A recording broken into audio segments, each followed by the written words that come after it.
A large block capital M is kept on a smooth table and a small block small m is kept on the larger block.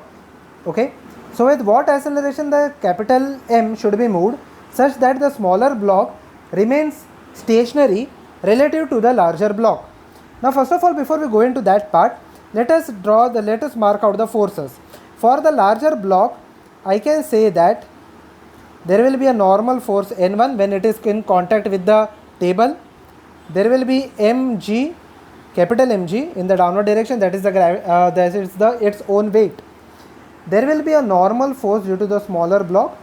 Let it be equal to N2. Okay, let it be equal to N2. Similarly, for the smaller block, the same force N2 will act over here. A mass mg will act, that is the weight will act in the downward direction. Now the N2, the angle of N2 with the vertical, it is equal to 30 degree. That is the angle with the wedge. Okay, that is the angle with the wedge, that is over here. It is given as 30 degree. Okay. Now over here, in order to keep this block stationary, let us assume that for the timing, let us assume that the capital M does not move. So this block will naturally slide down. In order to keep this block stationary, I have to push the capital M in the right hand side direction with the acceleration A. So the total force on the capital M is equal to Ma. So the total force on small block will also be equal to small ma.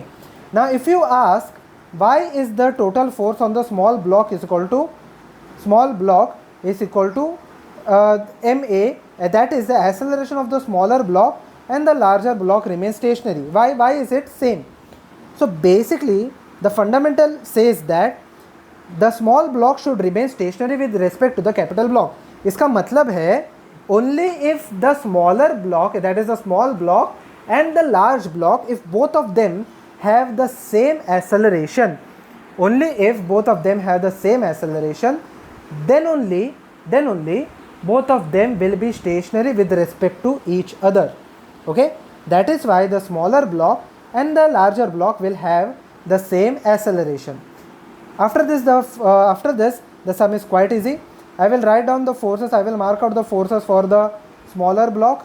N2 in this direction, mg in this direction. Okay, m2 in this direction, mg in this direction. The resultant acceleration is in the right hand side direction.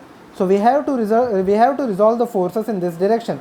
So its angle with the vertical is equal to 30 degree. Okay, its angle with the vertical is equal to 30 degree. So if this is 30 degree, this will be N2 cos 30 in the vertical direction, and in the horizontal direction it is equal to N2 sin 30. Okay, N2 sin 30 in the vertical direction, or sin theta. In the vertical direction, the block is neither going upwards nor downwards, so it remains stationary in the vertical direction. Okay, with respect to the wedge. Okay, with respect to this capital M or with respect to the table.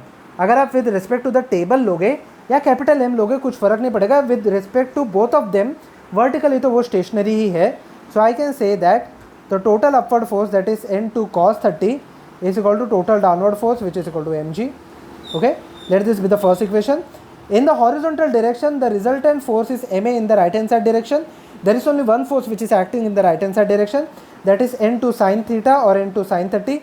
So N2 sin 30 will be equal to ma. Acceleration we have to calculate. If I take the ratio a by g, if I divide this from this, okay, so a by g will be equal to tan 30. Okay, a by g will be equal to tan 30. So over here a will be equal to g divided by tan 30, that is g divided by root 3, that is 10 divided by root 3. Now the value of tan 30 is equal to 1 by root 3. So 10 divided by root 3 will be equal to 10 divided by 1.7 roughly. Okay, so it will be equal to 10 divided by 1.7 roughly. Okay, the rough figure is equal to 10.7. So if you calculate 10 divided by 1.7, it will roughly give me the answer as 5.6. So the option number will be B.